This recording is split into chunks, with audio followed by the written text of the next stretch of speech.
convencido de que las interpretaciones hasta aquí escuchadas carecen de las leyes de interpretación, las leyes de interpretación de lo que es la profecía, de la interpretación de la misma palabra, es decir, texto con texto, o si es profecía, símbolo, interpretarlo con la misma Biblia, convencido también de que Dios tiene un mensaje actual para nosotros en estos pasajes, ya que segunda de Timoteo, el capítulo 3, versículos 16, nos dice que toda escritura es inspirada por Dios y es útil para enseñar, para redarguir, para corregir, para instruir en justicia.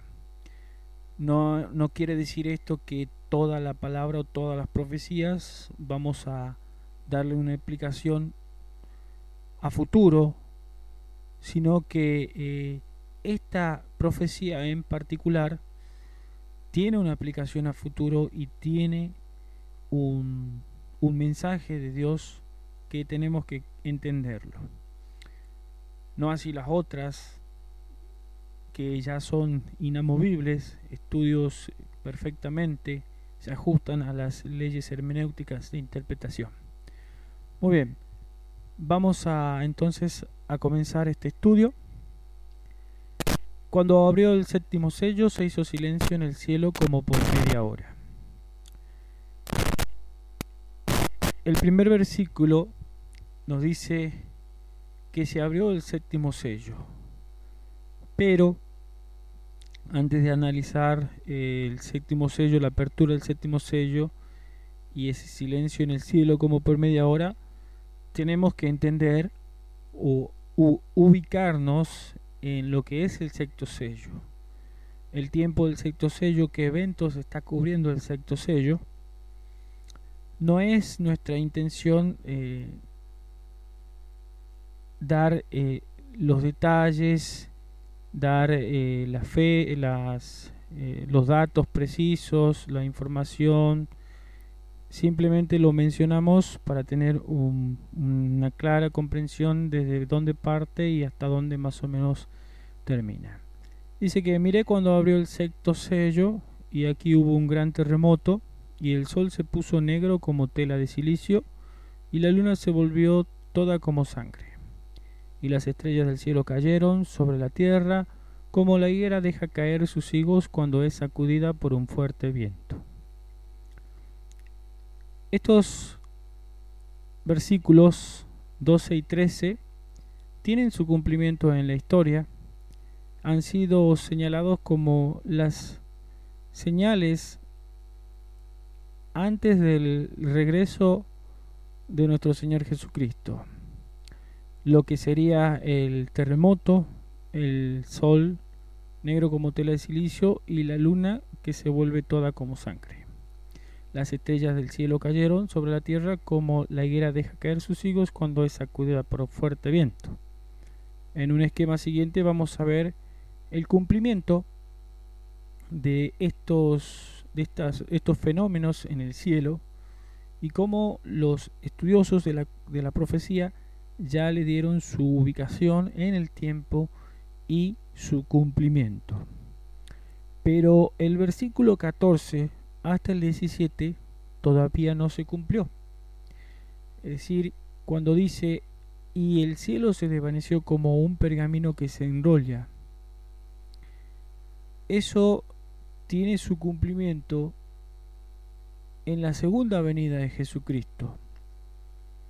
Cuando Cristo esté viniendo, el cielo, es decir, nuestra atmósfera, nuestro cielo, se va a desenrollar como un pergamino, es decir, se va a abrir un telón en donde vamos a ver el color, el verdadero cielo, por así decirlo, el cielo del universo, que es un color mucho más oscuro, más fuerte que el cielo que tenemos nosotros.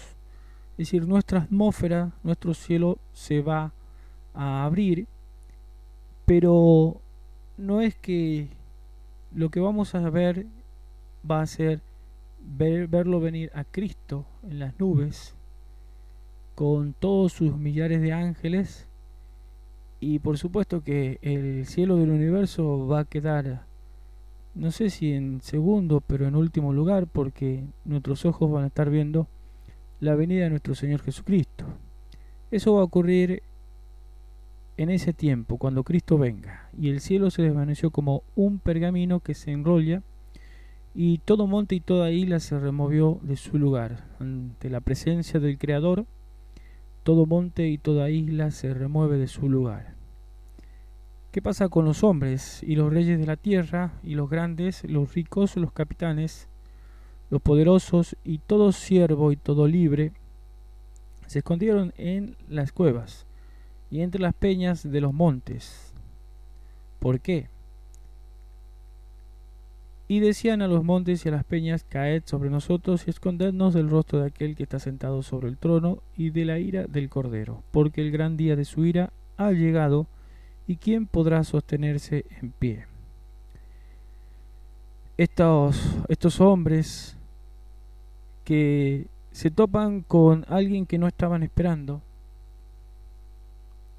con alguien que nunca han creído, o que si creyeron, eligieron otra vida, eligieron las riquezas, eligieron los lujos, eligieron todo lo pasajero, todo lo vano, y no lo esperaban, pero en un tiempo no muy lejano, ese ser que no esperaban viene, y no viene como un humilde en un pesebre, como el humilde carpintero.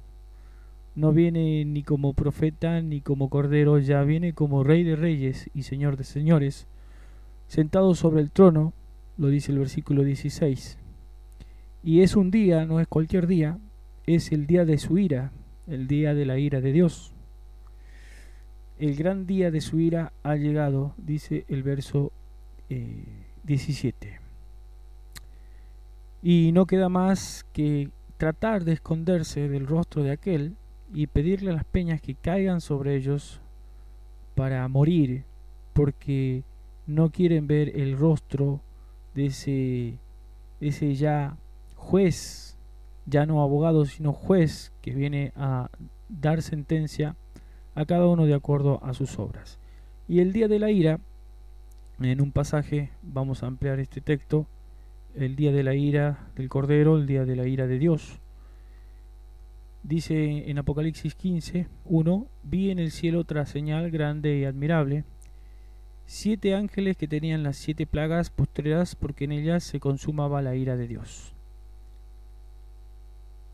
La ira de Dios, el día de la ira del Cordero, se consuma en las 7 postreras plagas.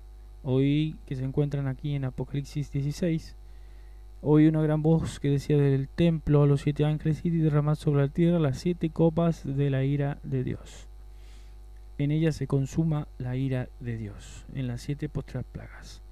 Retrocedemos un poco entonces y tenemos el esquema. El sexto sello arranca desde el 1 de noviembre de 1755. Ese terremoto de Lisboa. Luego de 25 años ocurre otro fenómeno, que es el oscurecimiento del sol, el 19 de mayo de 1780. Juntamente esa noche la luna como sangre. Y después tenemos la caída de estrellas, después de 3 años, la caída de estrellas, el 13 de noviembre de 1833. Todos estos datos que estamos dando, las fechas, se puede corroborar googleando, se puede corroborar en una enciclopedia, buscar la información y ver que son datos que se cumplieron y que no son inventos, no son fantasías, sino que son datos y hechos que Cristo mismo lo dijo allá en Mateo 24, que todo esto iba a pasar como señales antes de la venida de Cristo. Entonces el sexto sello arranca en 1755, pero cubre parte de la segunda venida, o la segunda venida, como ya habíamos visto en los versículos 14 al 17. El versículo 17 termina: porque el gran día de su ira ha llegado, ¿y quién podrá sostenerse en pie? Esta respuesta, la respuesta a esta pregunta es dada en el capítulo 7, lo que sería el paréntesis entre el sexto sello y el séptimo sello. El capítulo 7 habla de los 144.000, que luego los encontramos en Apocalipsis 14 como ya victoriosos junto a Dios, junto al Cordero, con el nombre de ellos en su frente, de pie en el monte de Sión. Esa pregunta, ¿quién podrá sostenerse en pie? Bueno, estos hombres se sostienen en pie. ¿Y por qué se sostienen en pie? Porque estos son los que los que han salido de la gran tribulación y han lavado sus ropas y las han emblanquecido en la sangre del Cordero. Por esto están delante del trono de Dios y sirven día y noche en su templo. El que está sentado sobre el trono extenderá su tabernáculo sobre ellos, porque han lavado sus ropas y las han emblanquecido en la sangre del Cordero. Por eso pueden permanecer en pie en la segunda venida y pueden estar delante de la presencia de Dios. No así los malos, que van a ser, como dice el Salmo, no así los malos, que son como el tamo que arrebata el viento. Por tanto, no se levantarán los malos en el juicio, ni los pecadores en la congregación de los santos. Salmos capítulo. Dice el versículo 1: cuando abrió el séptimo sello, se hizo silencio en el cielo como por media hora.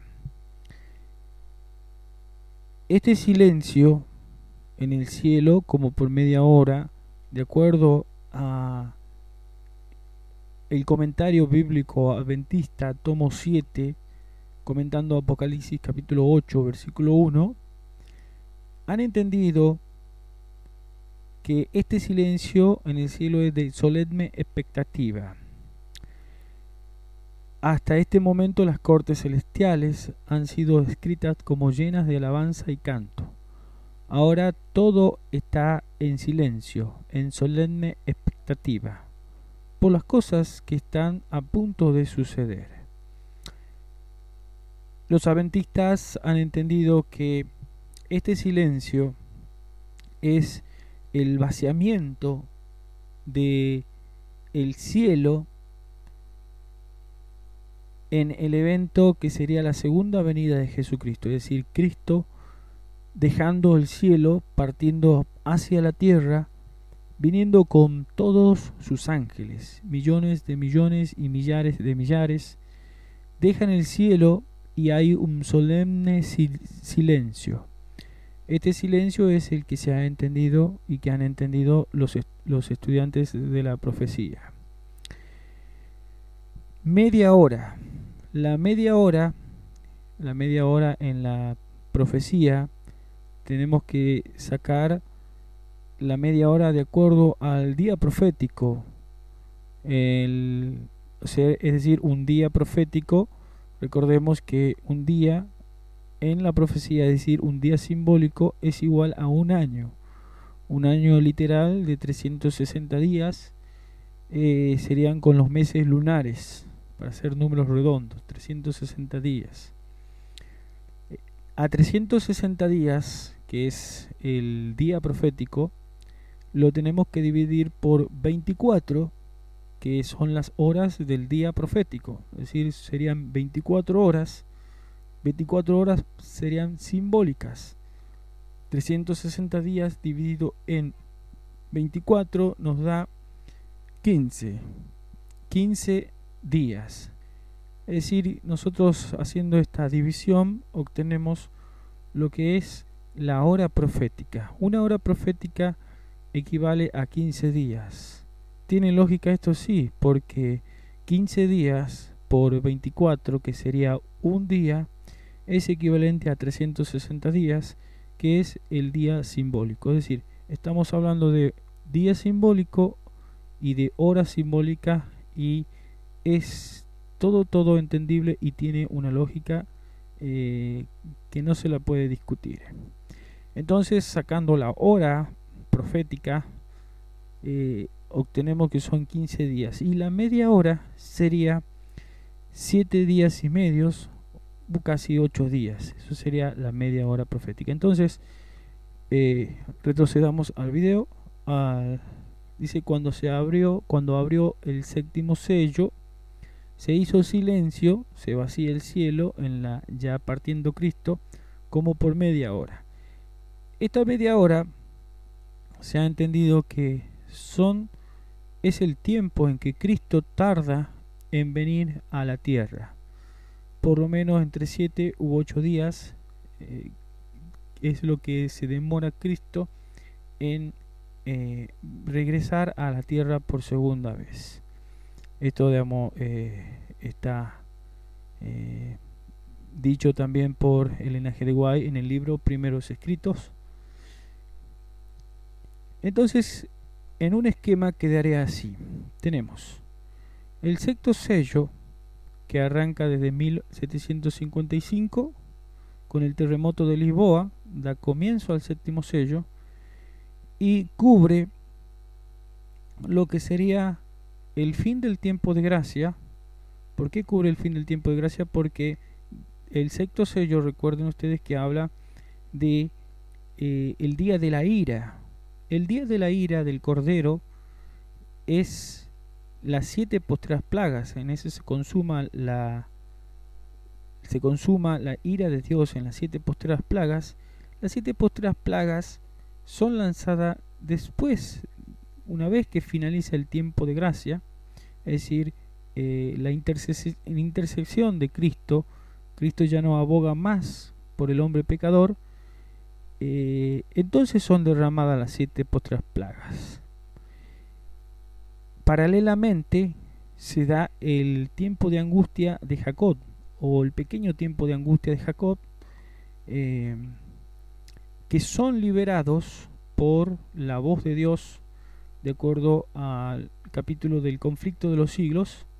En los últimos capítulos, ahí tenemos que la voz de Dios libera a su pueblo y anuncia el día y la hora de la segunda venida de Jesucristo. También podemos dar un pasaje como ser Daniel 12:1, donde dice: en aquel tiempo se levantará Miguel, es decir, se levanta del juicio, se levanta para ya no interceder más por el pecador.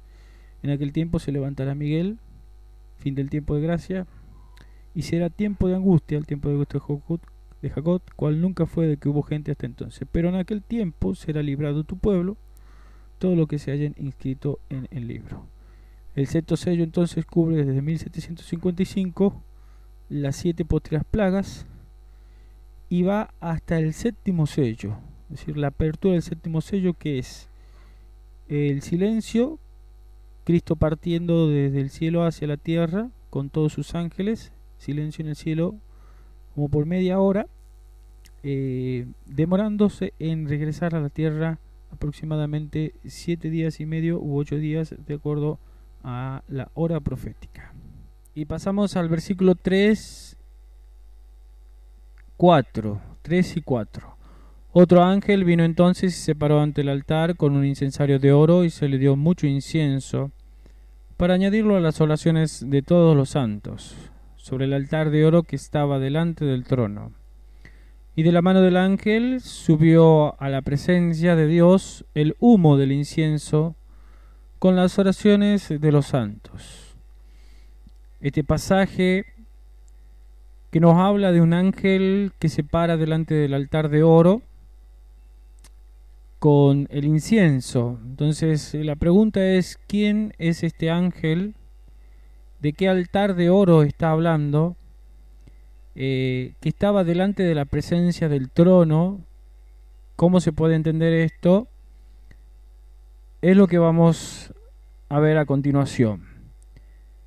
Este altar de oro es el que le mandó a construir Dios a Moisés, diciendo, Éxodo capítulo 30, 1 al 10. Harás asimismo un altar para quemar el incienso, de madera de acacia lo harás. Su longitud será de 1 codo y su anchura de 1 codo. Será cuadrado y su altura de 2 codos y sus cuernos serán parte del mismo. Y lo cubrirás de oro, su cubierta, sus paredes en derredor y sus cuernos. Y le harás en derredor una cornisa de oro. Le harás también 2 anillos de oro debajo de su cornisa y sus 2 esquinas a ambos lados suyos, para meter las varas con que será llevado. Harás las varas de madera de acacia y las cubrirás de oro. Y lo pondrás delante del velo que está junto al arca del testimonio, delante del propiciatorio que está sobre el testimonio, donde me encontraré contigo. Este es el altar de oro, en donde se ve en la visión de Apocalipsis. Es el altar de oro que Dios le había mandado a construir a Moisés. Este altar de oro que se encontraba en el santuario terrenal, delante en el lugar santo, delante del velo, dice el versículo 6, que es clave, que está junto al arca del testimonio, delante del propiciatorio. Vamos a pasar a la siguiente. Este era el altar de oro,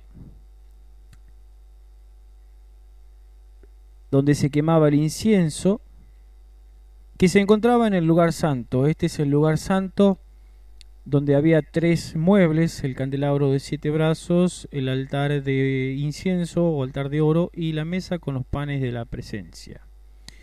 Dice el Números capítulo 16 versículo 39: y el sacerdote Eleazar tomó los incensarios de bronce con que los quemados habían ofrecido y los batieron para cubrir el altar.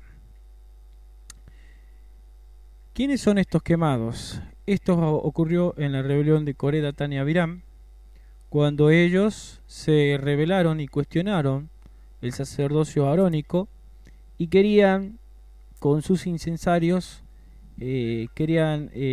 ofrecer incienso delante de Dios. Pero ¿qué es lo que pasó? La tierra los abrió la tierra y los tragó a todos. Para mostrarle que no cualquiera podía entrar en el santuario y no cualquiera podía ofrecer incienso. Nos dice el versículo 40: en recuerdo para los hijos de Israel de que ningún extraño que no sea de la descendencia de Aarón se acerque para ofrecer incienso delante de Jehová, para que no sea como Coré y como su séquito, según se lo dijo Jehová por medio de Moisés. Solamente de la descendencia de Aarón, si bien a los levitas se le dieron el cargo de trabajar en el santuario, pero solamente a la descendencia de Aarón eran los que podían oficiar incienso y los que podían ministrar, ser los sumos sacerdotes. Y Aarón, Éxodo 37, Aarón quemará inciensos aromáticos sobre él cada mañana. Cuando aliste las lámparas, lo quemará. Y cuando Aarón encienda las lámparas al anochecer, quemará el incienso rito perpetuo, delante de Jehová por vuestras generaciones. Esta es la imagen correcta que nos cita Apocalipsis capítulo 8, versículos 3 y 4. Luego, vamos a ver el versículo 5. Acá está el sacerdote. Este es el lugar donde se lo ve al ángel frente al altar, el altar de oro o altar del incienso. Este lugar era el lugar santo dividido por un velo, y este era el lugar santísimo donde se encontraba el arca de la alianza, el arca del pacto, que representaba al trono de Dios, al gobierno de Dios. Y así esta es la imagen correcta, la visión correcta. Otro ángel vino, es el mismo versículo entonces, y se paró ante el altar. Este es el altar, con un incensario de oro. Aquí está el incensario de oro. Y se le dio mucho incienso para añadirlo a las oraciones de todos los santos. Hemos preguntado qué significa el incienso. Sobre el altar de oro que estaba delante del trono, es decir, esto es una figura terrenal que representa la celestial, lo que ocurre en el cielo. Es por eso que Dios tuvo el propósito de mandarle a Moisés que construya este santuario en la tierra para que finalmente nosotros podamos entender la obra de Cristo. Y de la mano del ángel subió a la presencia de Dios el humo del incienso con las oraciones de los santos. ¿Quién es este ángel? Este ángel es un ángel que es sacerdote porque tiene incensario, solamente los sacerdotes tenían incensario. Y no cualquier ángel puede ser sacerdote. Para ser sacerdote tiene que ser hombre. Y también tiene que ser Dios para poder estar delante de su presencia. ¿Quién es este sacerdote? ¿Quién es este ángel que está delante de ese altar? Es nada menos que Cristo. Ahora bien, el punto principal de lo que venimos diciendo es que tenemos tal sumo sacerdote, el cual se sentó a la diestra del trono de la majestad en los cielos, ministro del santuario y de aquel verdadero tabernáculo que levantó el Señor y no el hombre. Es decir, que Cristo está oficiando en el cielo, no en un santuario hecho de mano, como lo dicen estos textos. Porque todo sumo sacerdote está constituido para presentar ofrendas y sacrificios, por lo cual es necesario que también éste tenga algo que ofrecer. Así que, si estuviese sobre la tierra, ni siquiera sería sacerdote, habiendo aún sacerdotes que presentan las ofrendas según la ley, los cuales sirven a lo que es figura y sombra de las cosas celestiales, como se le advirtió a Moisés cuando iba a erigir el tabernáculo, diciéndole: mira, haz todas las cosas conforme al modelo que se te ha mostrado en el monte. Pero ahora tanto mejor ministerio es el suyo, cuanto es mediador de un mejor pacto establecido sobre mejores promesas. Porque no entró Cristo en el santuario hecho de mano, figura del verdadero, sino en el cielo mismo, para presentarse ahora por nosotros ante Dios. Ese ángel de Apocalipsis 8, versículo 3 y 4, es nuestro sumo sacerdote Jesucristo, quien está para presentarse en ese santuario, el verdadero santuario, ahora por nosotros ante Dios. Porque lo dice Timoteo, en 2 de Timoteo el apóstol Pablo dice: porque hay un solo Dios y un solo mediador entre Dios y los hombres, Jesucristo hombre. Un ángel no puede ser mediador porque no es hombre. Tampoco puede ser mediador porque no es Dios. Solamente en Cristo, que se reúne Dios y se reúne hombre, es el que nos puede representar y es nuestro abogado defensor. El salmista David comparaba la oración como el incienso, conociendo el incienso del santuario. Suba mi oración delante de ti como el incienso, como el humo del incienso, el don de mis manos como la ofrenda de la tarde. Y Apocalipsis 5:8 es más claro todavía cuando dice: y cuando hubo tomado el libro, los 4 seres vivientes y los 24 ancianos se postraron delante del Cordero.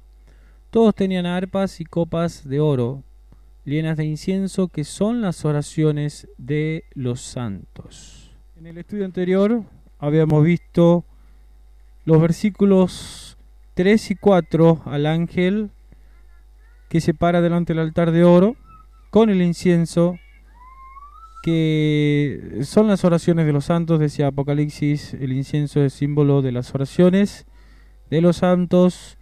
El ángel habíamos visto que es Cristo, y el altar de oro o altar del incienso era el que Dios le había mandado a construir a Moisés, que era figura y copia de de lo celestial, del santuario celestial, el verdadero tabernáculo que levantó el Señor y no el hombre. Ese sacerdote, sumo sacerdote Cristo, que está ministrando por los pecadores, el único mediador entre Dios y los hombres. Apocalipsis 8:5, con el título del fin del tiempo de gracia. ¿Cómo es esto que el fin del tiempo de gracia? Dice Apocalipsis 8:5, y el ángel, es decir, Cristo, tomó el incensario, porque es un ángel sacerdote. ¿Y por qué bajo la figura de un ángel? Porque Cristo en el cielo tiene la figura de un ángel, y así es como se lo presenta en Apocalipsis. Pero no es un ángel cualquiera, sino es un ángel sacerdote. ¿Y por qué ángel Cristo? Porque Cristo era el arcángel Miguel, es el jefe de los ángeles. Y el ángel Cristo tomó el incensario, porque es sacerdote, y lo llenó del fuego del altar de oro, y lo arrojó a la tierra, y hubo truenos y voces y relámpagos y un terremoto. Esto significa el fin del tiempo de gracia. ¿Por qué significa el fin del tiempo de gracia? Porque está arrojando el incensario, que es representación del sacerdocio, y al arrojar el incensario a la tierra, está mostrando que ya no hay más intercesión. Esto muestra que no para siempre el mundo va a tener oportunidad de acudir al abogado defensor que tenemos en el cielo, al ministro, a ese verdadero ministro del santuario y del verdadero tabernáculo. Va a llegar un momento en que se va a terminar lo que nosotros habíamos hablado en uno de los videos, el fin del tiempo de gracia. Es decir, como dice Daniel 12:1, en aquel tiempo se levantará Miguel. El levantarse es el terminar la obra de abogado defensor y terminar el juicio investigador que se está llevando a cabo en el reino de los cielos. En algún momento el ángel, el sacerdote, va a tirar el incensario y no va a interceder más por los pecadores. Este pasaje nos lleva a una pregunta en los pasos que daba el sumo sacerdote en la tierra, en el santuario. Es decir, el sacerdote entraba solamente una vez al año, que era el día del juicio, el día de Yom Kippur o día de expiación, una vez al año al lugar santísimo. Pero como nosotros habíamos hablado del altar de oro, el sumo sacerdote tenía 2 encuentros por lo menos ante el altar de oro. Uno a la entrada, antes de entrar al lugar santísimo, y otro después, ya salido del lugar santísimo, ya para purificar el altar. Este pasaje que está en Apocalipsis 8:5, Cristo ya está saliendo del lugar santísimo. ¿Por qué? Porque no puede tirar el incensario primero sin antes entrar al lugar santísimo. Es decir, para que el ángel tire, para que Cristo tire, deje el incensario, deje de interceder, primero tiene que estar en el lugar santísimo, salir del lugar santísimo, pasar por el lugar santo donde se encuentra el altar de oro, y entonces poder arrojar el incensario a tierra, es decir, finalizar su obra como abogado defensor. ¿Por qué hago mención a esto? Porque algunos eruditos, algunos teólogos o algunos profesores, por ejemplo el profesor Walter Bay u el doctor Alberto Treyer, ubican este pasaje antes de que comience el juicio, antes de que entre en el lugar santísimo. Sin embargo, la misma lógica del texto me dice que ya Cristo pasó por el lugar santísimo y está ya purificando, saliendo y volviendo al lugar santo. Lo ubican también este texto para los que entienden la profecía de los 2300 días, que saben que termina en 1844 y que Cristo pasó del lugar santo al lugar santísimo en el año 1844, el 22 de octubre, cumplimiento de la profecía de Daniel 8, 13 y 14. Entonces lo ubican a este pasaje antes de 1844. No pueden ubicarlos, no se lo puede ubicar a este pasaje antes de 1844, porque eso representaría que Cristo ya pasó por el lugar santísimo y tiró el incensario. Eso es lo que pasó. Él ya está saliendo del lugar santísimo y volviendo ya para purificar los muebles del altar. Entonces se explican los textos que vamos a ver a continuación. En Levíticos 16, 12, que es el capítulo por excelencia del día de expiación, nos dan estos dos versículos. El versículo 12 dice: después tomará un incensario lleno de brasas de fuego del altar, de delante de Jehová, es decir, el altar de oro, altar del incienso, y sus puños llenos de perfume aromático molido, y lo llevará detrás del velo. Este es el primer encuentro que tiene el sacerdote con el altar de oro, el altar del incienso, el altar de intercesión.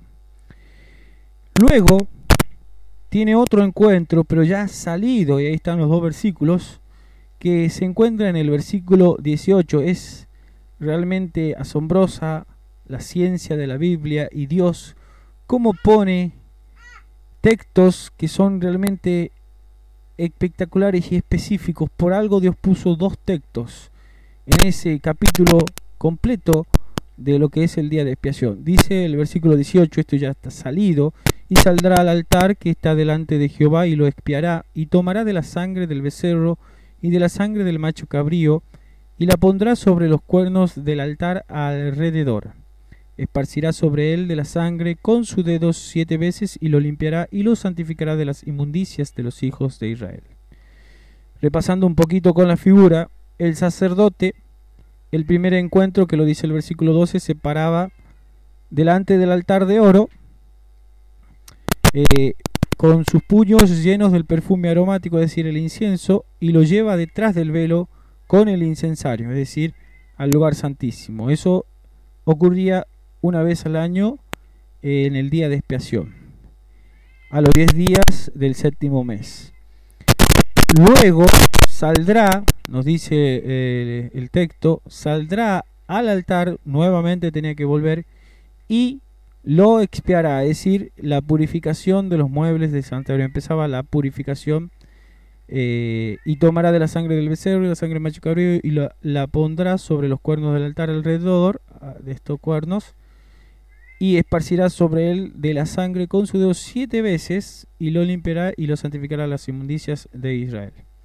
Bueno, lo que nos está diciendo Apocalipsis 8:5 es ya la purificación del altar. Esto está contemplado, el arrojar el incensario, la misma visión en Ezequiel capítulo 10, versículo 1 y 2, que si ustedes analizan un poquito, es prácticamente lo mismo. ¿Por qué? Porque miré y aquí en la expansión que había sobre la cabeza de los querubines, como una piedra de zafiro, querubines, piedra de zafiro, que parecía como semejanza de un trono. Es decir, él estaba viendo el trono. Alrededor del trono están los querubines, que se me mostró sobre ellos, es decir, sobre ellos había un trono. Y habló el varón vestido de lino, y le dijo: entra en medio de las ruedas debajo de los querubines, y llena tus manos de carbones encendidos. Eso es la figura de lo celestial, que acá nosotros, para entenderlo, tenemos el altar de oro, pero esto es realmente lo que pasa allá en el cielo. Dice: y llena tus manos de carbones encendidos de entre los querubines, y espárcelos sobre la ciudad, y entró a vista mía. Este esparcimiento es juicio de Dios, juicio ejecutivo, que el capítulo 10 nos habla, es lo que viene ocurriendo en el capítulo 9. El capítulo 9 habla del sellamiento y habla también de juicio ejecutivo. Clamó en mis oídos con gran voz, diciendo: los verdugos de la ciudad han llegado, y cada uno trae en su mano instrumento para destruir. He aquí que 6 varones venían del camino de la puerta de arriba, que mira hacia el norte, y cada uno traía en su mano su instrumento para destruir. Y entre ellos había un varón vestido de lino, el cual traía a su cintura un tintero de escribano, y entrados se pararon junto al altar de bronce. Y la gloria de Dios de Israel se elevó de encima del querubín, sobre el cual había estado el umbral de la casa. Y llamó Jehová al varón vestido de lino, que tenía en su cintura el tintero de escribano, y le dijo: pasa por en medio de la ciudad, por en medio de Jerusalén, y ponles una señal en la frente a los hombres que gimen y que claman a causa de todas las abominaciones que se hacen en medio de ella. Y a los otros dijo, oyéndolo yo: pasad por la ciudad en pos de él, y matad, no perdone vuestro ojo, ni tengáis misericordia. Matad viejos, jóvenes y virgen, niños y mujeres, hasta que no quede ninguno. Pero a todo aquel sobre el cual hubiere señal, no os acercaréis. Y comenzaréis por mi santuario. Comenzaron pues desde los varones ancianos que estaban delante del templo, y les dijo: contaminad la casa y llenad los atrios de muerto. Salid, y salieron, y mataron en la ciudad, donde arrojaron los ángeles los carbones encendidos sobre la ciudad. Juicio ejecutivo. Eso es lo que significa el echar, el arrojar el incensario de oro, el incensario hacia la tierra de Apocalipsis 8:5. Representa también el fin del tiempo de gracia, donde no se va a interceder más por el hombre pecador. Y ya está en la etapa final de lo que es la purificación del santuario. Quizás la parte más difícil de lo que es el libro de Apocalipsis, porque estamos hablando de la trama. Tiene una trama muy compleja, no es cronológica, sino tiene un principio de interpretación que lo hemos aprendido del pastor Esteban Bor, al cual él le dio a llamar el principio de clímax anticlímax. Es decir, ¿cómo se entiende esto? Dios muestra en la trama del Apocalipsis, no todo cronológicamente, sino muestra eventos. Después, a continuación, retrocede dando detalles antes del evento que ha mostrado y avanza. Da un evento, retrocede, da detalles del evento que ha presentado primero y avanza. Esto está a lo largo de toda la Biblia y tenemos ejemplos. El primer ejemplo se encuentra en Apocalipsis capítulo 14, en el cual, no sé si ustedes recuerdan, habíamos hablado de la última pregunta de Apocalipsis 6, versículo 17, cuando decía: ¿y quién podrá sostenerse en pie en el día de la ira del Cordero? Bueno, él lo ve victoriosos ya en Apocalipsis 14, el versículo 1. Después miré, y aquí el Cordero estaba en pie sobre el monte de Sión, y con él 144.000, es decir, los 144.000 estaban en el monte de Sión junto con el Cordero, que tenían el nombre de él y el nombre de su Padre escrito en la frente. Para tener el nombre del Padre y el nombre del Cordero, sencillamente tienen que ser victoriosos. Estos 144.000 que habla hasta el versículo 5 son victoriosos de entre los hombres, es decir, de entre los vivos. Se han mantenido vírgenes con una fe pura y no se han contaminado. Están victoriosos. Esa es la escena que presenta hasta el versículo 5. Pero ahora a partir del versículo 6 hasta el 11, y también digamos, hasta el final del capítulo, nos muestra el mensaje de los 3 ángeles. El mensaje de 3 ángeles con el evangelio eterno, el juicio, la adoración al que hizo el cielo, al Creador. Después el segundo ángel ha caído a Babilonia. El tercer ángel, si alguno adora a la bestia y a su imagen, va a recibir el vino de la ira de Dios. ¿Qué evento está primero? ¿La victoria de los 144.000 o el mensaje de los 3 ángeles? Pues lo que está primero es, si tuviéramos que ordenarlo, es el mensaje de los tres ángeles.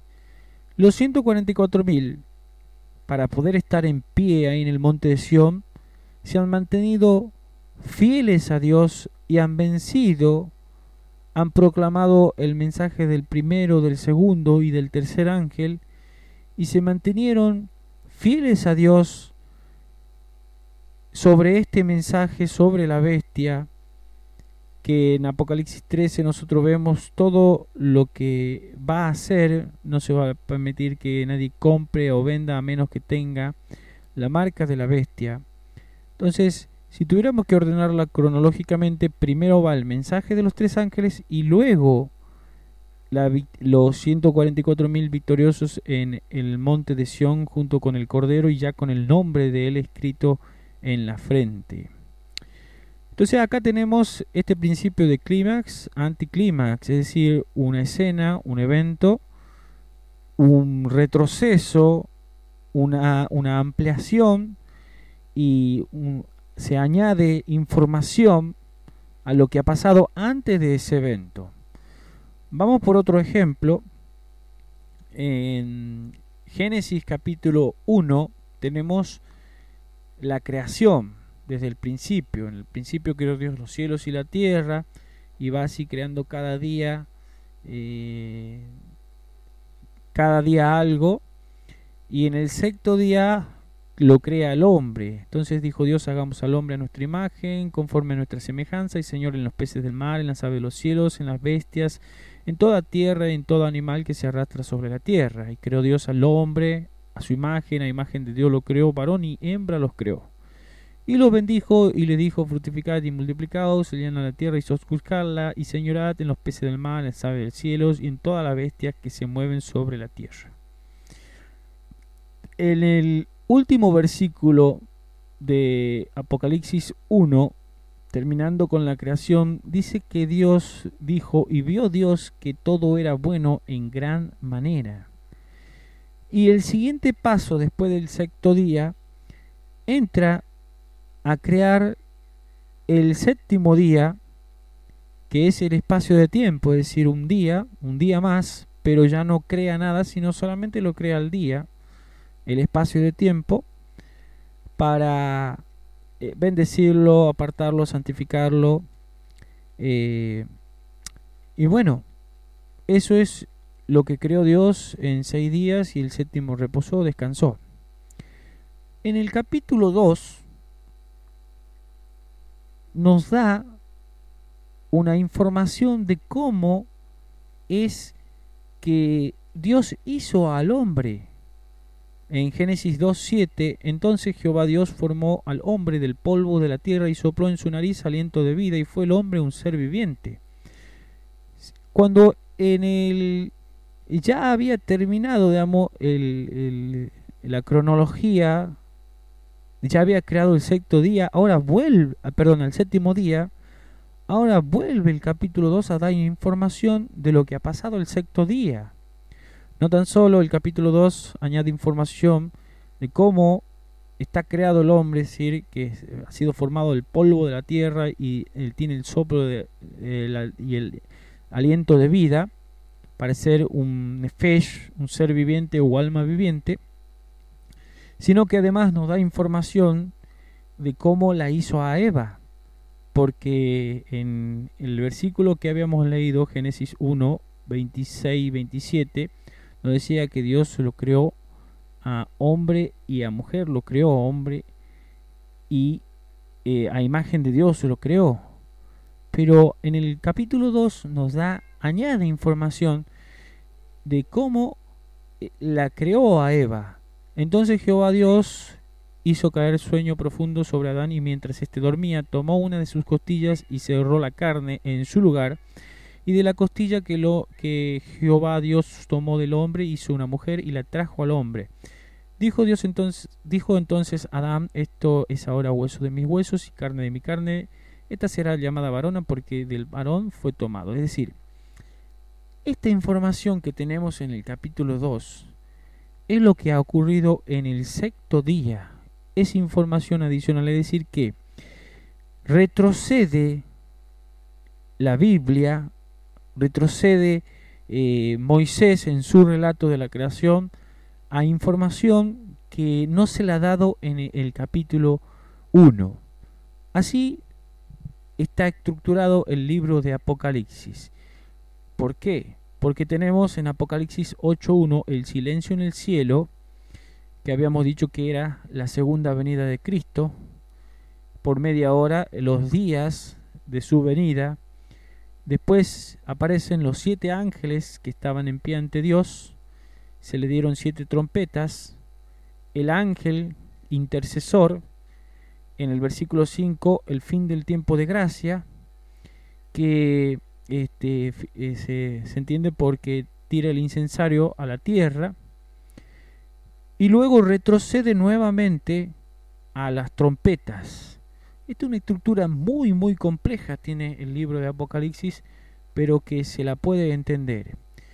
Después que pasa todo esto, vienen los toques de trompeta, el primero, el segundo, el tercero, el cuarto, en adelante. ¿Qué es lo que está primero? Primero, como vamos a estudiar, están los toques de trompeta y luego el fin del tiempo de gracia. Entonces, la trama nos muestra que el evento final y qué es lo que ha pasado antes de ese evento final. O sea, tiene una trama muy compleja, por eso cuando se lee el Apocalipsis parece no entenderse y muy complejo. ¿Qué es lo que tendrían que estar acá en lugar de las 7 trompetas? Tendrían que estar las plagas. Nosotros vamos a ver que las trompetas son juicios de Dios, son plagas con mezcla de misericordia. Sin embargo, las plagas son juicios de Dios sin mezcla de misericordia. Y habíamos mencionado que cuando Cristo deja de interceder, que está acá en el versículo 5, cuando Cristo termina de interceder, que es el fin del tiempo de gracia, son lanzadas las 7 postreras plagas. Entonces, este es el principio clímax, anticlímax, para poder entender. Hemos visto el principio de clímax, anticlímax, es decir, cómo Dios presenta una escena, luego retrocede, da información de esa escena y avanza a otra escena, digamos, en un evento futuro. Así se mueve en esta trama del libro de Apocalipsis, y solamente así se lo podemos entender. O sea, la trama del Apocalipsis no es cronológica. Si nosotros tratamos de entenderlo cronológicamente, pues no lo entenderíamos nunca y se nos pelarían los cables, hablando vulgarmente. Tenemos ahora el estudio de la tercera parte. Nos dice que son juicios de Dios con mezcla de misericordia. Es decir, si hablamos con mezcla de misericordia, es que ocurren antes del fin del tiempo de gracia. Ahí se muestra la misericordia de Dios en no destruir todo, sino que los que observen los hechos, los fenómenos que pasan de destrucción, puedan arrepentirse y entender que este mundo se está terminando. Vamos entonces a analizar y a la misma vez hacer comparación, que es una de las mayores evidencias de la relación que tienen las trompetas y las plagas. Tenemos desde la primer toque de trompeta, en cada una de las trompetas aparece la palabra y la tercera parte. El primer ángel tocó la trompeta y hubo granizo y fuego mezclado con sangre, que fueron lanzados sobre la tierra, y la tercera parte de los árboles se quemó toda la hierba verde. Ese es el primero. El segundo ángel tocó la trompeta, y como una gran montaña ardiendo en fuego fue precipitada en el mar, y la tercera parte del mar se convirtió en sangre. Y murió la tercera parte de los seres vivientes que estaban en el mar, y la tercera parte de las naves fue destruida. El tercer ángel tocó la trompeta y cayó del cielo una gran estrella ardiendo como una antorcha, y cayó sobre la tercera parte de los ríos y sobre las fuentes de las aguas. Y el nombre de la estrella es Ajenjo, y la tercera parte de las aguas se convirtieron en ajenjo, y muchos hombres murieron a causa de esas aguas, porque se hicieron amargas.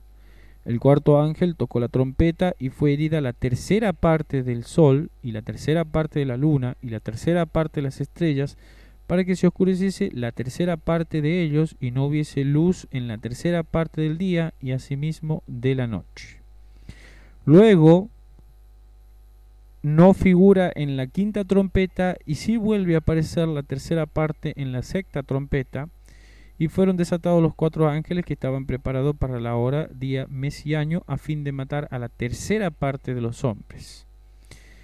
Y en el versículo 18, por estas 3 plagas, esto nos confirma que las trompetas son plagas, fue muerta la tercera parte de los hombres, por el fuego, el humo y el azufre que salían de su boca. Hacemos un conteo de cuántas veces aparece la tercera parte y figura 13 veces. 1, 2, 3, 4, 5, 6, 7, 8, 9, 10, 11, 12 y 13. Para entender esto, tenemos que recurrir a la interpretación y la ampliación de la misma Biblia. Tenemos en el Apocalipsis la reunión de todos los libros de la Biblia, es decir, acá se reúne todo el conocimiento bíblico. Entonces, cada palabra que nosotros estudiemos, que no entendamos, tenemos que recurrir a la Biblia, que es su propio intérprete, es su propio diccionario, por así decirlo, y nos amplía los conceptos y nos da un entendimiento. Vamos a donde aparecen, donde son contados este modo de contar, que es bíblico, la tercera parte, la encontramos por primera vez en 2 de Samuel 8:1 y 2, que es tal vez uno de las figuras más que más nos aclaran y que más nos pueden hacer entender esto de las terceras partes. ¿Por qué? Porque tenemos a un rey conquistando, en este caso es el rey David, el rey que nos conquista o que ya nos conquistó es Jesús, Cristo, que se lo presenta en Apocalipsis viniendo en un caballo blanco, el rey conquistador, ya viene a reclamar sus tierras. Y ¿qué es lo que dice el texto? Después de esto aconteció que David derrotó a los filisteos y los sometió, y tomó David a Metet Amat de mano de los filisteos, derrotó también a los de Moab y los midió con cordel, haciéndolos tender por tierra, y midió 2 cordeles para hacerlos morir y un cordel entero para preservarles la vida. Y fueron los moabitas siervos de David y pagaron tributo. Tenemos acá entonces que el total de los conquistados es dividido por 3 cordeles, es decir, por 3 terceras partes. 2 cordeles o 2 terceras partes para hacerlo morir, le tocó morir, y un cordel entero para preservarles la vida. Es decir, David utilizó de misericordia en esta ocasión, dejándolos vivir a aquellos, a esa tercera parte. Entonces vemos acá misericordia de parte de este siervo de Dios, David, en esta conquista.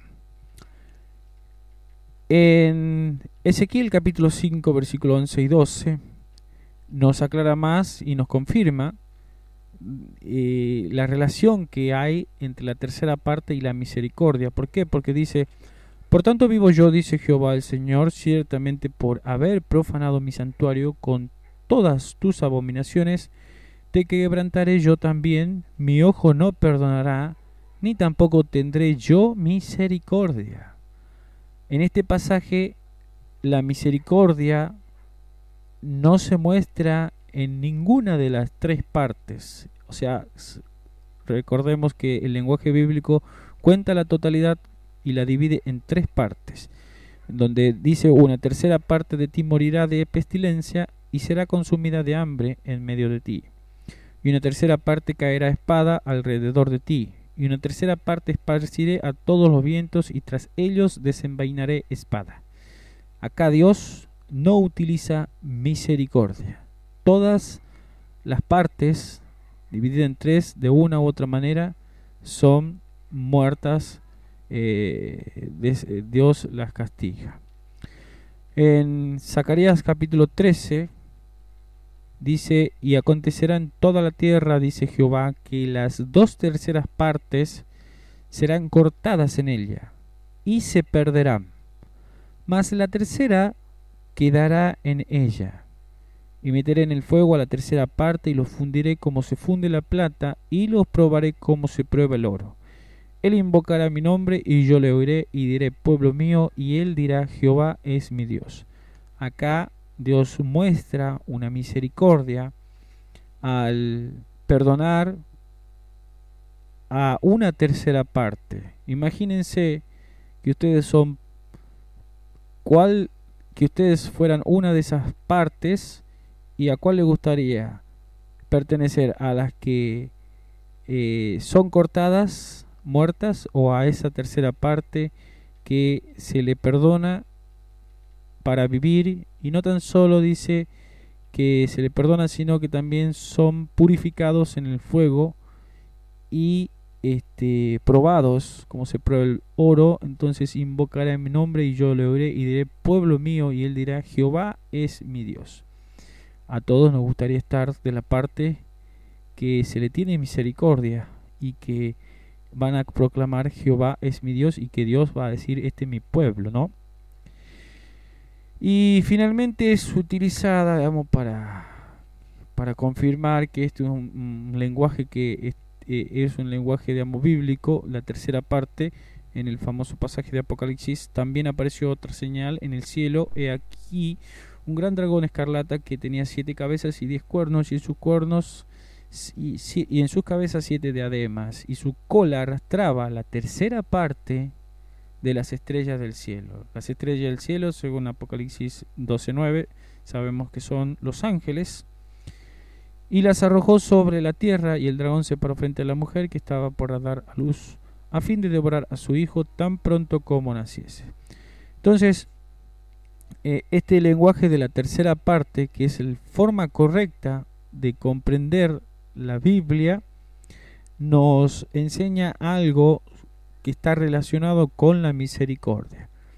Ahora, lo sorprendente en las trompetas es que Dios tiene el doble de misericordia acá, porque en las anteriores habíamos visto que 2/3 partes son consumidas y una tercera parte es salvada. Acá, si nosotros analizamos lógicamente, una tercera parte es cortada o muerta a lo largo, digamos, de todas las trompetas, y 2/3 partes quedan vivas. O sea, Dios muestra el doble de la misericordia que que se ha estudiado en los versículos anteriores. ¿Para qué? Para que por causa, digamos, a los que le toque, a estas terceras partes que le toque estas plagas, las 2/3 partes puedan entender que este mundo se está acabando, puedan entender que esto viene obra de Dios, y a los que conocen de esto tienen que dar razón y explicación de que sí, esto está pasando porque es de parte de Dios. Por eso es tan importante entender esta profecía, esta parte de la profecía. Como dice, toda escritura es útil, y esta profecía es muy útil para el final de los tiempos. Aquellos que comprendan esto van a dar razón y van a dar explicación, y los que escuchen a lo mejor quizás se arrepientan. Pero al que ignora por voluntad propia estos temas, no puede decir nada, no puede predicar nada, y no pueden dar ningún mensaje de parte de Dios, porque sencillamente no entiende, ha ignorado, no ha querido conocer, o no porque no se le ha revelado a él, sencillamente no lo acepta. Así que Dios tiene un mensaje en estas trompetas, y es precisamente, todo mensaje es para salvación. En un estudio anterior habíamos visto la frase, la tercera parte, entendiendo que las trompetas son juicios de Dios con mezcla de misericordia, que salvando y solamente destruyendo una tercera parte en los toques de trompetas, con el objetivo de que 2/3 partes puedan arrepentirse y puedan entender que este mundo se está terminando. También habíamos dicho lo importante que es conocer estos temas como profetas, porque los últimos hijos de Dios, el remanente final, son profetas. No es que Dios le habla directamente, sino que profetizan por medio de la palabra, de la profecía que Dios le ha entregado que conozcan.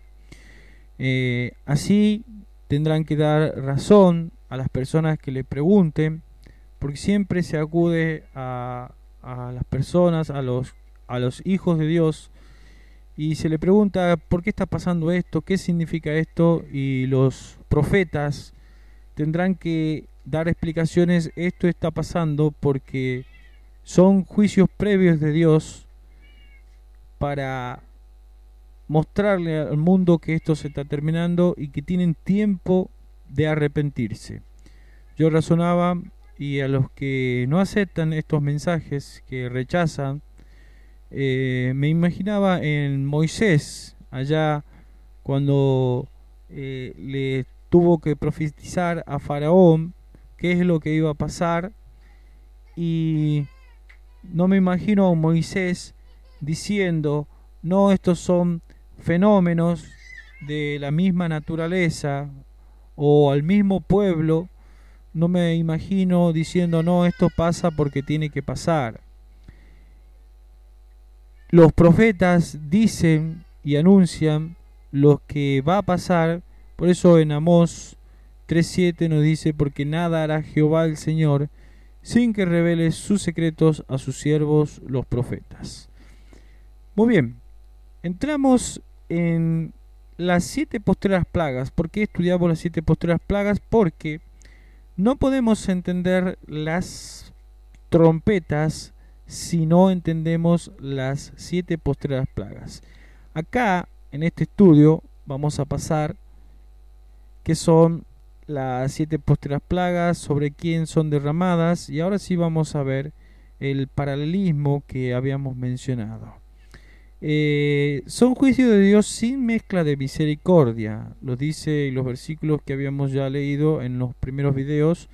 Vi en el cielo otra señal grande y admirable, 7 ángeles que tenían las 7 plagas postreras, porque en ellas se consumaba la ira de Dios. Oí una gran voz que decía desde el templo a los 7 ángeles: id y derramad sobre la tierra las 7 copas de ira de Dios. Entonces, en las 7 postreras plagas se consuma la ira de Dios, el vino de la ira de Dios.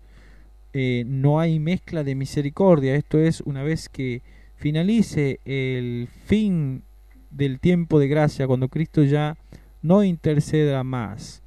Acá tenemos la comparación de que en las trompetas aparece la tercera parte, y nosotros podemos encontrar el paralelismo del lenguaje, que es una de las evidencias de mayor argumento, mayor claridad para entender la relación que tienen las trompetas con las plagas. Utilizan prácticamente el mismo lenguaje.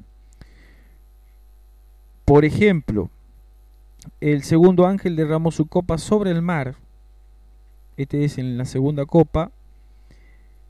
Y este se convirtió en sangre como de muerto, y murió todo. Acá hay un absoluto, un universal. Todo ser vivo que había en el mar.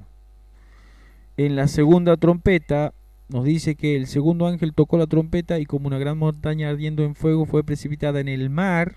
Tenemos el mismo lenguaje, mar, mar. Y la tercera parte del mar se convirtió en sangre. Tenemos la palabra sangre. Tenemos la palabra sangre. Solamente la diferencia es que acá es todo en las copas y acá es la tercera parte. Ahí notamos que hay un paralelismo de lenguaje similar, igual, pero con la diferencia de que en las trompetas aparece la palabra, la tercera parte que habíamos estudiado, que es mezcla de misericordia. Lo mismo pasa en la tercera copa. El tercer ángel derramó su copa sobre los ríos y sobre las fuentes de las aguas, y se convirtieron en sangre. El tercer ángel tocó la trompeta y cayó del cielo una gran estrella ardiendo como una antorcha, y cayó la tercera parte de los ríos. Tenemos ríos, tenemos ríos. En la cuarta copa, el cuarto ángel derramó su copa sobre el sol, el cual fue dado a quemar a los hombres con fuego. Y los hombres se quemaron con el calor y blasfemaron el nombre de Dios, que tiene poder sobre estas plagas, y no se arrepintieron para darle gloria. El cuarto ángel tocó la trompeta y fue herida la tercera parte del sol. Aparece nuevamente los iguales términos. Y así, digamos, en esta comparación de textos, los más grandes estudiosos han reconocido que hay una similitud, que hay un igual lenguaje, pero esta evidencia para ellos no le alcanza, porque sencillamente no quieren creer o no aceptan el mensaje de Dios para estos tiempos finales. Ahora, decíamos que ¿qué es lo que son las copas de ira? Si no entendemos la copa de ira, no podemos entender lo que son las trompetas. Y acá tenemos un paralelismo de 3 textos. El segundo ángel derramó su copa sobre el mar. Tenemos mar. Y este se convirtió en sangre, como de muerto, y murió todo ser vivo que había en el mar. El segundo ángel tocó la trompeta, y como una gran montaña ardiendo en fuego fue precipitada en el mar, y la tercera parte del mar se convirtió en sangre, el mismo lenguaje habíamos dicho. Y murió la tercera parte de los seres vivientes que estaban en el mar, y la tercera parte de las naves fue destruida. Tenemos en la copa mar, en las trompetas mar. Tenemos en las copas sangre, en las trompetas sangre. Y tenemos todo ser vivo, y tenemos todos seres vivientes que estaban en el mar, solamente con la diferencia de la tercera parte. ¿Qué es lo que nos da luz sobre esto? Ataca las copas de ira, atacan la creación, parte de la creación, como también las trompetas atacan parte de la creación, que por ejemplo vamos a ver en el capítulo, en la primera trompeta. Y acá nos da la explicación el Génesis. Dijo Dios: produzcan las aguas seres vivientes. Sí, son los peces, son los monstruos marinos, son todo tipo de ser viviente que tiene vida en el mar, y aves que vuelen sobre la tierra en la abierta expansión de los cielos. Y creó Dios los grandes monstruos marinos y todo ser viviente que se mueve en las aguas, produjeron según su género, y toda ave alada según su especie. Y vio Dios que era bueno, y Dios los bendijo diciendo: fructificad, multiplicad, llenad las aguas en los mares, y multipliquen las aves en la tierra. Y fue la tarde y la mañana el día quinto. Lo que ataca la segunda copa de ira es lo que Dios creó en el quinto día, los seres vivientes del mar y el mar. Después tenemos, por ejemplo, siguiendo con la similitud del lenguaje, el quinto ángel derramó su copa sobre el trono de la bestia, y su reino se cubrió de tinieblas. Esa es la copa. Ahora, el quinto ángel tocó la trompeta, y vio una estrella que cayó del cielo a la tierra, y se le dio la llave al pozo del abismo, y abrió el pozo del abismo, y subió humo del pozo como humo de un gran horno, y se oscureció. Tinieblas, oscureció el sol y el aire por el humo del pozo. Encontramos la similitud de los lenguajes. El sexto ángel derramó su copa sobre el gran río Éufrates y el agua de este se secó para que estuviese preparado el camino para los reyes del oriente. Finaliza el versículo. El sexto ángel tocó la trompeta y oyó una voz de entre los cuatro cuernos del altar de oro que estaba delante de Dios, diciendo al sexto ángel que tenía la trompeta: desata a los cuatro ángeles que estaban atados junto al gran río Éufrates. Éufrates, copa, Éufrates, trompetas. Es indiscutible la similitud. Ahora nosotros vemos el porqué de esto, el porqué de amo Dios. Lo que ha creado en 6 días empieza a destruir, y acá está la explicación de por qué. Fue el primero y derramó su copa sobre la tierra, y vino una úlcera maligna y pestilente sobre los hombres que tenían la marca de la bestia y que adoraban su imagen. A los que les caen las plagas son a los hombres que tienen la marca de la bestia y que habían adorado su imagen. En definitiva, porque habían rechazado la luz de la palabra de Dios, la luz de que Dios le dio a sus mensajeros, el sábado, la salvación, el perdón en la sangre de Jesucristo. Rechazaron y se pasan al otro bando. No hay dos bandos, no hay dos o tres bandos, hay solo dos bandos: los que se salvan, los que se pierden. Y creó Dios al hombre a su imagen, a imagen de Dios los creó, varón y hembra los creó. Lo primero que ataca las plagas son a los hombres. Lo primero, el sexto de la creación. ¿Y por qué? Se cumple lo que Dios profetizó, Cristo profetizó allá en Mateo, hablando los días antes de su venida, que los días iban a ser semejantes a Sodoma y a Gomorra y los días antes diluviano. Y esto es lo que pasaba en los días antes diluviano. Y vio Jehová que la maldad de los hombres era mucha en la tierra, y que todo designio de los pensamientos del corazón de ellos era de continuo solamente el mal. Y se arrepintió Jehová de haber hecho hombre en la tierra, y le dolió en su corazón. Y dijo Jehová: raeré de sobre la faz de la tierra a los hombres que he creado, desde el hombre hasta la bestia y hasta el reptil y las aves del cielo, pues me arrepiento de haberlos hecho. Dios tiene que destruir lo que ha creado, porque la maldad es de continuo, solamente el mal. En otro pasaje vemos cómo Dios utiliza parte de su creación para como medio de plaga para los hombres. El cuarto ángel derramó su copa sobre el sol, el cual fue dado a quemar a los hombres con fuego. Y los hombres se quemaron con el gran calor y blasfemaron el nombre de Dios, que tenía poder sobre estas plagas, y no se arrepintieron para darle gloria. El sol, a quien ellos adoraron bajo el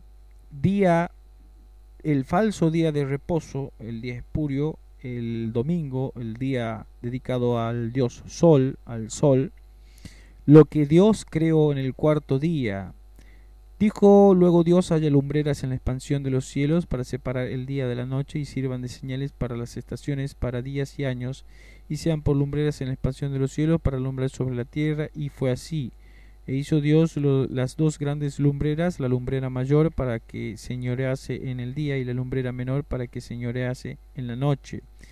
Hizo también las estrellas, y las puso Dios en la expansión de los cielos para alumbrar sobre la tierra, y para señorear en el día y en la noche, y para separar la luz de las tinieblas. Y vio Dios que era bueno, y fue la tarde y la mañana el día cuarto. Así encontramos cómo Dios tiene que destruir lo que ha creado. Tiene que en las plagas, por medio de las plagas, destruye todo, y ya no hay vuelta atrás. Una vez que sean derramadas las plagas, no hay espacio